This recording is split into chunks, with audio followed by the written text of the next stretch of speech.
team's resolve. It didn't look good down 10. Not a lot of good was happening. And you found a way to pull this out.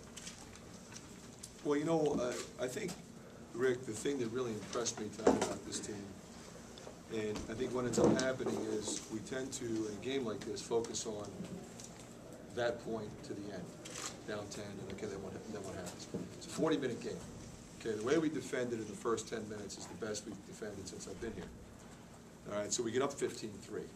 This is a very good team, phenomenally well-coached team. You know they're going to come back. They cranked it up defensively. They made it hard for us. They mixed in a little bit of zone. We adjusted, you know, then in the second half starts, we score 3 right away to get back to even. They hit some shots, they go up 10, but we out-rebound them. We commit 1 turnover in the second half. We didn't panic when we got down 10. We whittled away at it. There was plenty of time. And then we made the plays we had to make down the stretch, and we rebounded out of the zone, which oftentimes when you're running flare screen action and spreading the floor, that's problematic. But I thought Aaron and Zach in particular, and then our guards got in there, and Marble and Matt really made some plays, and I thought Cartwright was excellent. How would you just describe the playmaking you had down the stretch there from Marble with the two buckets he had and then the assist to Matt?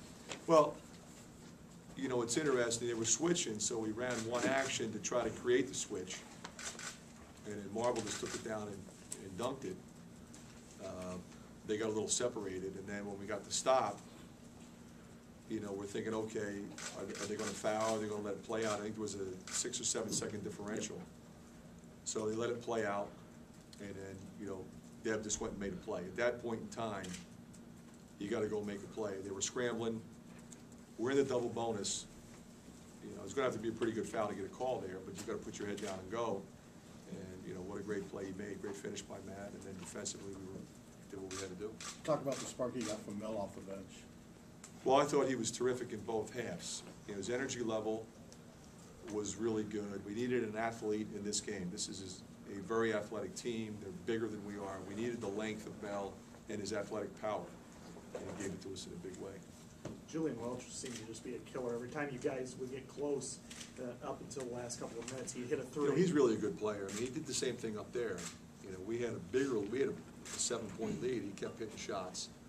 He's sacrificing himself as a, you know, to play the point guard for that team and doing a great job of it. But in his own, he's a great catch and shoot 3-point shooter. A couple of times we would like to have been a little bit closer to him. We marked him, and we were there, but we weren't far enough because he's just going to catch it and fire. And unfortunately, we had enough left. Eric May back situation. Yeah, his back's bothering him. He couldn't go yesterday. He went Monday, and he couldn't go yesterday. And he just said he didn't think he could get anything done. So, you know, I appreciate, you know, his honesty. A lot of guys would have suited up and tried to go, and I would have put him in there because he's always played well against these guys. But he didn't feel like he could go, so we'll give him some rest. What does that tell you about your team after Sunday's game, where you obviously weren't happy with the defense? To see them dig down after 2 days of practice and at least come out and play with a lot more kids. Well, you know, they're a group that has great character. You know, they want to do what we're asking them to do. They want to be successful. They make mistakes sometimes, and I get on them, you know, and everybody sort of assumed that Monday was going to be this, you know, phenomenally intense screaming and yelling session. I mean, there was a little bit of that, but, you know, it's a teaching opportunity, you know, because it's not all toughness. It's not all a lack of concentration. You know, at some level, it's got to be a technique, a fundamental, and that's on us. So we've got to go back, and we broke down every aspect of defense, kind of like it was the first week of practice. 5 minutes here, 7 minutes there, 6 minutes here. Reteach it, make sure we're doing it right, and then force them to come with the intensity level that you need to be successful in this league. And that's what they did. How much did you like Devin's maturity at the end? Obviously, he hits the big 3 and the big dunk, and then he has the presence of mind to feed Matt right at the end. I mean, that's what Devin Marble is. I mean, he's a playmaker. You know, he's really, I think, becoming somebody that really understands what that situation was and how to be successful possession by possession. What do we need? You know, did we really need that 3 there? Well, we kind of did. We were down 5. We just missed 2 free throws. That changed everything. you know, and then we get a stop, and then, you know, and then the dunk. I mean, because they were so worried about switching to take away any open shot.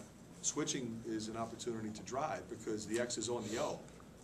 You know, so we tell our guys, whenever they're switching man, you got to put it on the deck and go, especially when you're in the double bonus. So he knew that, and he goes and makes a play. And he knew that on the last possession. You know, in a situation like that, they really don't want to foul him. So he just made a great pass and a great finish by Matt. Regarding the toughness, it was something that you questioned after the game Sunday. How would you describe it after tonight? Well, I would say that we were phenomenally tough, and it shows you that we're capable of playing like that on a regular basis. And I think that's, you know, we talked about toughness, we also talked about consistency. Because what I said was, we have been tough at times, we have not been consistently tough. We have been tough in games, but not necessarily in the next game and the next game. And I think that's the challenge, because that sort of epitomizes this league. The teams that can rev it up every night, you know, now you have a chance. And it just goes to show you, you know, we have played that way. We've played that well. And we played that well at stretches on Sunday, but not enough. You Bryce got came a lot back. of good plays out of inbounds plays tonight. You know, and everybody wants to give me credit for that, but I'll be honest with you, you know, we put the formation in, and then the guys have to read it. It's timing, it's spacing, it's screening, it's when to screen, what angle to screen, when to deliver the ball, who you deliver the ball to. So I would give them all the credit for that. Bryce was kind of inconsistent shooting the ball, but then he comes up with a steal at the end, drives it to the basket to draw the foul. You know, I don't worry about his shoot, as long as he's taking what I consider to be good shots for him, and he did. You know, I don't want him pulling up from 3, 1-on-4 on the break. You know, if he's shooting pull-up jumpers, and he's driving the ball to the basket, and he's pushing the ball in transition. Now, he had a couple forced turnovers in the first half. It was kind of coming easy. We're up 15-3, and he threw the one over Aaron's head, and then he coughed the one up, trying to split somebody. Those are the two he's got to get out of his game. But to me, that's the only 2 mistakes he made, not the shots he missed. I thought he was great. Yeah, but what about that steal that he had on Sampson? Well, if I have him in there, he's going to make those plays, because once Sampson goes to the ground, he's shooting it. Bryce knew that. You know, that's part of the scouting report. We had an opportunity earlier where Marble missed it by this much, and then Bryce got it. Coach, there was a big student turnout tonight. Do you think that gave you guys kind of an extra jolt of energy? You know what? I mean, there's nothing like it. I mean, our fan base is so incredibly loyal, and you know, now that the students are back, and when they fill up that side of the building, you know, when you think about it, I didn't play a lot of guys in the second half. You know, we had a little bit of a tired team, and that's the energy level that we got from them that really helped us win this game, no question. It seemed like Melson's energy started at the defense and on the boards. How do you get him to continue that through the other games, taking pride at that? I think you're right, because you know, he seemed to get confidence offensively because he was making plays defensively. And a couple of times earlier in the year, he was playing pretty good defense, and he wasn't scoring, and everybody was down on him, including myself. Then I go back and watch the tape and say, well, he was pretty good. He just didn't get it in the basket. So we've just encouraged them to keep plugging away defensively, fight the post. You know, they got 2 7-footers.